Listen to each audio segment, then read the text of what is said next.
Kaya dito man sila naglingkod katong hindi ko na ba nga ang bike ba? Dito sila naglingkod.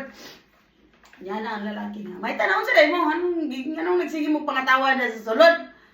Da sir, katong magung ko ano katong kanang customer ba sir nga nikaon niya na atong gym ni balik na pud. Din mo to niya na interpret na babae dai nga. Okay, ikaw man ko dyan gianha dili para pagkaon. Kada si ate na kita ani.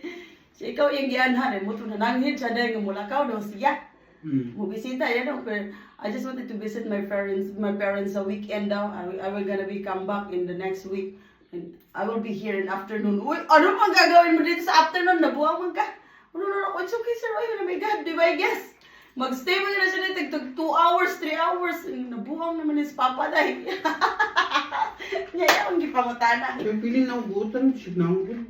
Yan ang gipangutana na, kangkarang, how old are you?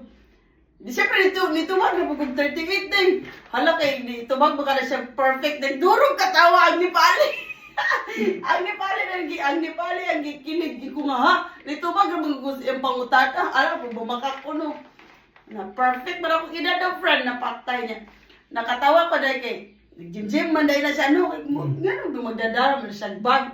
Nya kay nana lagi na siya nga kanang I live here daw. So ko kay bawo sig naglive kay flat ba nang nasa PBC building di ba? Flat din nasa so ko kay bawo kung di pa siya nagano sa iyang trabaho kay. Wasi ko nangutana no kay ala customer man no di ko mo na siya personal life. Di mo to na I live here only surrounded by around Chuwek. So, I don't care. Di mo to na ato sa gym. Di siya nga. Siyempre ako siya kikatawan. Kaya ako may isang lucky, di ba? Oh. Buto na na siya. Hey, I know that you judge me something wrong. Na siya day. But you can touch it. Iko, hala! Pwede, I touch myself. Talasa. Ako gihawiran no. Kaya siya gipahawiran diyan ba? Yung tinagapit. Kahit kaayo man kay gym today ko no siya. Pero ako siya lucky kay parte ko nun niyang babuya daw atong younger age daw niya. Nakuha siya. Pero limpyo kay siya. Nagtanawid ako niya. Kung gano'n time lang na kita siya. Nakuha siya. Kung kanang kupuhon siya nga pagkakiki, no? Pagkatiguang. Yan mo to nga. Iya ko gipakita sa iyang, sa iyang old kay na picture na nga, 27 years ago daw. Smart siya tingnan.